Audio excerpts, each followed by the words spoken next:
y'all, what is up? It is Marissa Nicole here and welcome back to my channel. I'm sorry if my voice sounds a little funny. I've had a weird voice for the past couple days. It's been really cold and really hot and the changing weather is not doing well with my health.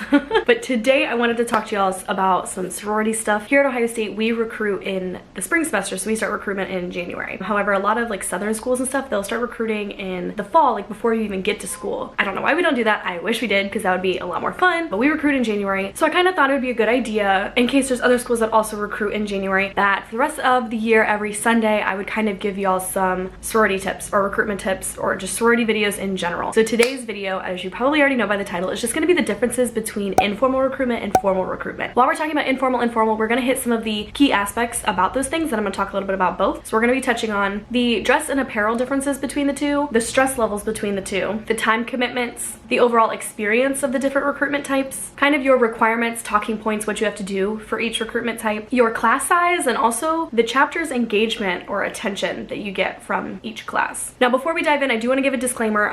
Everything that I'm going to be saying is going to be my own opinion and own experiences with recruitment. I cannot speak for everybody, even in my own sorority, but let alone everybody in Greek life. There's so many of y'all, and I cannot speak for all of you. So this is just going to be my opinion, my experiences, what I've seen on my campus here at Ohio State University, what I've seen within my own sorority or other sororities. So of course, if this does not match your experience, let us know down below. Give your own story. Let me know how recruitment was for you. Help everybody out, because I can only tell one side of it. So just to start out with some background, I came in as an informal recruitment. So I am going to give you a little bit more hindsight and in-depth knowledge about informal recruitment because I was an informal member. I will still give you formal stuff because I know about formal recruitment because I still have to recruit. But of course, I can give you more personal tidbits about informal recruitment because I did informal. Okay, so let's get started with point number one, your dress or apparel. So basically with informal recruitment, you can expect to just kind of dress up however you would normally dress up. You're not going to be required to wear anything fancy or any specific shoes, any specific outfits, any specific colors, etc. If you are a PNM, which is a potential new member, you can just wear your daily attire. Of course, you want to look your best, but you're not expected to wear anything specific. Now, with formal recruitment, typically you might be expected to wear something specific or along some kind of guidelines. For example, through formal recruitment, there's usually different rounds. So there's Meet the Chapters, Sisterhood, Philanthropy, Pref round. And each of those rounds are kind of, you start out basic and you get really, really fancy. So at the beginning, you're just wearing something basic, still pretty, of course, but then by Pref round, you should be looking your tip-top best and you're kind of expected to be more dressy and formal. And you go through all of these multiple rounds. You might be going through multiple things with informal recruitment, but it's less hectic. You're not required to wear anything super specific, just something that you feel comfortable in. Our second point is going to be those stress levels and the attire, but also some of the other points that we're going to talk about go into this stress level criteria. So with informal recruitment, me personally, I thought it was super relaxed. Like I loved doing informal because I just kind of met up with some members of different sororities and I just had coffee or lunch with them and I got to talk to them one-on-one and they got to know me, I got to know them, and you just get a more personal conversation about the sorority and what's going on rather than being forced to go to every sorority and talking to everybody and sitting there for an hour and talking with someone who may not be interested in talking to you or you may not be interested in talking to them. You can have a more personal discussion with them, which I think is obviously more helpful in every way. So in general, even with just the talking points to be said, is less stressful because you're not required to talk to anybody for any certain amount of time about anything certain. But even with, again, the dress, you don't have to dress up, which is less stress. The time commitment of informal recruitment is less stressful because you're not required to do something every day from 8 a.m. to 9 p.m. for different rounds. And if you kind of take the other side of that, formal recruitment can be seen as being stressful. It's not always stressful and it is different for everyone, as I said in the beginning, but it typically can be seen as more stressful because it's usually multiple days and they're very long days. So as a PNM, you might be going through recruitment from 8 a.m. until 8 p.m., seeing a whole bunch of different sororities, talking to a whole bunch of different girls all in one day, and that can be stressful. And then having to kind of make those decisions at the end of the day and then wake up and do it again and go see new houses or different houses, or you may be dropped from houses that you really wanted to go back to see, etc. It can be very stressful. Finding outfits that you want to wear can be stressful. Again, you're just always thinking like, what if I wore the wrong shoes? Like, what if I wore the wrong outfit? Or if they're serving food, like, should I take this food? Does it look bad if I take the food? Does it look bad if I don't take the food? Are there certain things that I should and should not be talking about? Like, you're just kind of in your head a lot with formal recruitment. There's so much going on and so much to stress about potentially. So typically you will see that formal recruitment can be more stressful as opposed to informal recruitment. Okay, so the third topic we're going to talk about today is the time commitment levels of each recruitment style. So with informal recruitment, like I mentioned earlier, it's very relaxed. So you might meet with someone 3 to 4 times or different sorority sisters because of course you have to meet a certain number. It could be different where you're at, a certain number of sisters before you could possibly be extended to bid. But those meetings are also usually just coffee dates or lunch dates. You might come to like view the house or something, but it's very relaxed, it's very chill. It could last an hour or two and that's not very stressful and it's not a huge time commitment to do informal recruitment. Formal recruitment on the other hand, especially for Ohio State, again, I can only speak for Ohio State, but we do recruitment in January and we usually have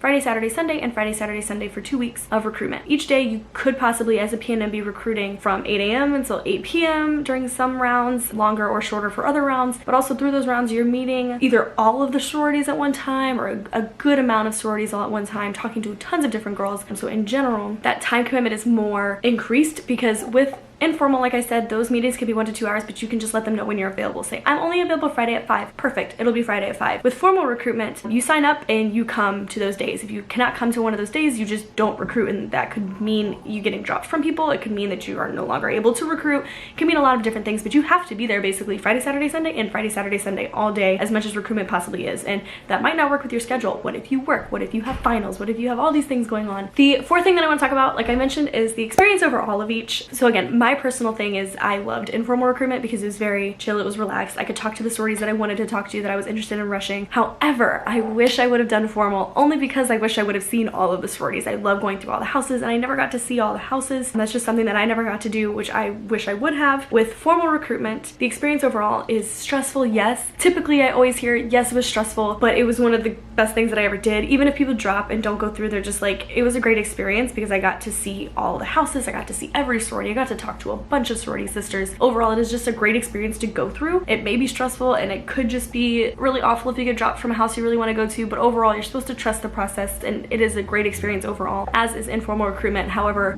just in my personal opinion, I wish I would have done formal for those reasons, just to go through the experience and to see the houses and talk to as many girls as I possibly could, although I still liked informal. So the next thing we're going to talk about, the fifth thing, is going to be those talking points, or like your requirements for informal versus formal recruitment. With informal recruitment, typically you can talk about whatever you want to talk about. They might just ask you what you're looking for in a sorority, what you're interested in, what are your hobbies, like why are you interested in a sorority, etc., etc., and you just answer their questions and you can ask them questions. Formal recruitment, typically it is tailored depending on what round you're doing. So if you're doing meet the chapters, you're going to talk a lot about the sorority, just like in general, you're meeting them. Philanthropy round, you're going to be talking about philanthropy. You're going to be discuss what you're passionate about and what you really like to do. Sisterhood round, you're really going to be asked, you know, what are you looking for in a sorority? You're trying to gauge to see if you would fit in the sisterhood of the sorority. Prep round, you're really just going to be experiencing the sorority on like a deeper level, but typically those requirements for formal recruitment are already set for you. Informal recruitment, again, is just more lax in general. You might be asked the same questions, but it's not going to be in such a standardized way. I've already mentioned this multiple times, but with formal recruitment, you are required to do so many days of that recruitment. It could be 2 weeks long, it could be 1 week long, it could be so many days long, but you are required to do all of that, which could be a huge time commitment, which could increase those stress levels, while informal isn't as much requirement. You just have to see and talk to so many of the chapter members. You might have to go to so many of their events before they could extend you a bid. Those are kind of like those chill requirements. The next thing I want to talk about, I just want to throw out there again as a disclaimer that this next point is strictly my own opinion, and it's basically the attention that you get from the chapter versus those classes. Like if you come in as an informal member versus a formal member, if you're formal recruitment, you of course have all the recruitment leading up to bid day. Bid day is something super exciting. It's themed, you have music, you have dancing, you have all these things that's going on. It's so much fun, and then you have so many weeks that you do, you know, big and little reveal, and you do initiation, and everything is just so exciting. You have new member sleepover, just all these things that are a lot of fun, and it's so hyped up, and everybody's like,